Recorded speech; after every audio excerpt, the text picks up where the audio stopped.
So you think you're in love. They text you every morning. They say, "You are my everything." They even tell you no one understands them the way you do. But somewhere between the good mornings and the silent treatments, you start feeling like you're slowly disappearing, and you can't even explain why. That's not love. That's narcissistic behavior disguised as affection. You see, a narcissist doesn't fall in love with you. They fall in love with the way you make them feel about themselves. They study your kindness, your empathy, your patience, not to appreciate it, but to learn how to use it. And the scary part, they don't even think they're doing anything wrong. In their mind, they're the main character. You're just the supporting role who forgot your lines. That's why narcissistic relationships feel like emotional roller coasters. You're constantly trying to fix things you didn't even break. But to really understand how they do it, you need to see the patterns, the small, everyday behaviors that seem normal at first, but are actually the psychological blueprint of control. At first, everything feels perfect. They love the same music you do. They have the same hobbies. They even say things like, "It's crazy how alike we are." It's not crazy. It's calculated. That's love bombing, the psychological fast track to your trust. They mirror you so perfectly that you start feeling like you've finally found your soulmate. But what you actually found is your reflection. Then comes the testing phase. They'll say something slightly cruel, like, "You're too sensitive," just to see how much disrespect you'll tolerate. If you stay quiet, congratulations. They just learned your boundaries are flexible. Next, they start rewriting reality. Psychologist calls this gaslighting. They'll deny things they clearly said, twist your words, or bring up old mistakes to confuse you. It's like arguing with a lawyer who's also your partner, and somehow you're always the guilty one. And then there's the disappearing act. They vanish for a day or two, no explanation, and come back acting like nothing happened. You don't even get an apology, just, "You're overreacting."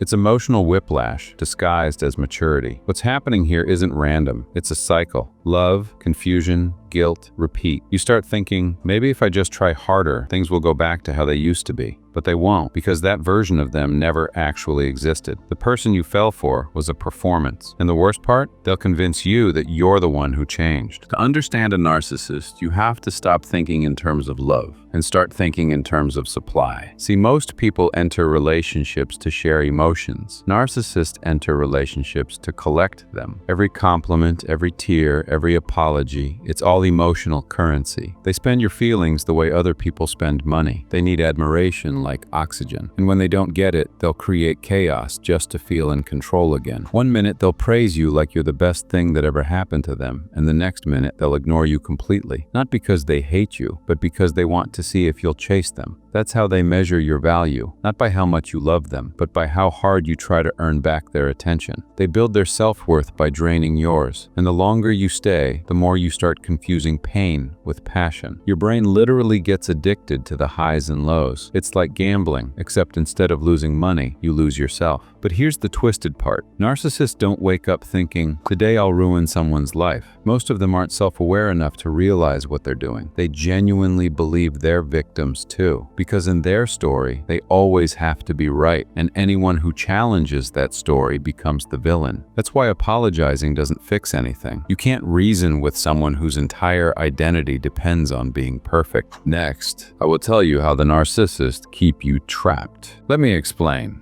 Once a narcissist knows you care, the game changes. They stop chasing you and start training you. Every time you pull away, they give you a tiny bit of warmth, a compliment, a promise, a memory of how good it used to be. That's the breadcrumb method. Just enough affection to keep you starving for more. Then comes the guilt trap. They'll say things like, "After everything I've done for you, you're really going to leave me now?" Suddenly, you're the bad person in their movie, the one who abandoned the person who needed you most. And just when you finally start to detach, they'll pull out the nostalgia weapon, the old playlist, the inside joke, the late night "I miss us" text. They don't miss you. They miss controlling the version of you that adored them. The more you try to prove your loyalty, the less they respect you. Because in their mind, loyalty equals ownership. They want you predictable, apologetic, and easy to manipulate. That's why leaving a narcissist doesn't just break your heart. It breaks their control system. And when that happens, they'll do anything to get it back. Sweet talk,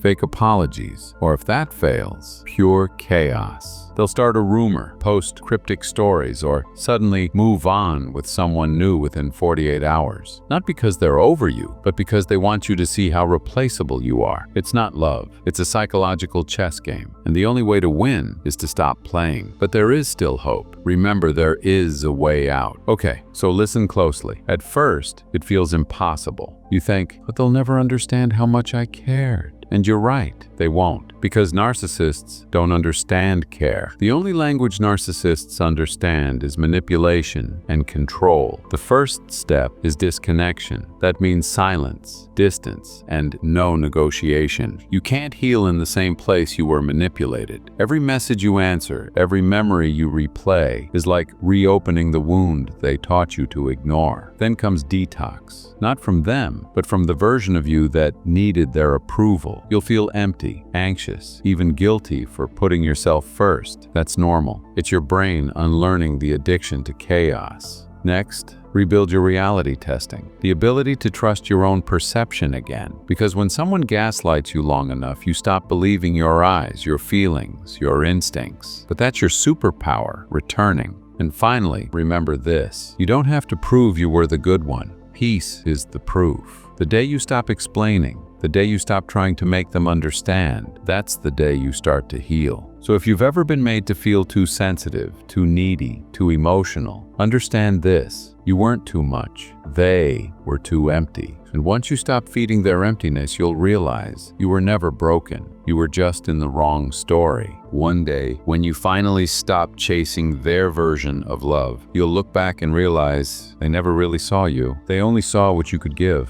But that's okay, because losing a narcissist isn't a loss. It's the start of peace. You'll start sleeping better. You'll laugh at small things again. And most importantly, you'll start recognizing that calm isn't boring, it's healing. And if you want to understand more of what really happens inside a narcissist's mind, the tactics they use, the emotional games they play, and how to protect yourself from ever getting pulled in again, watch this video right here. It'll open your eyes even more. And who knows, it might just help you rewrite your story.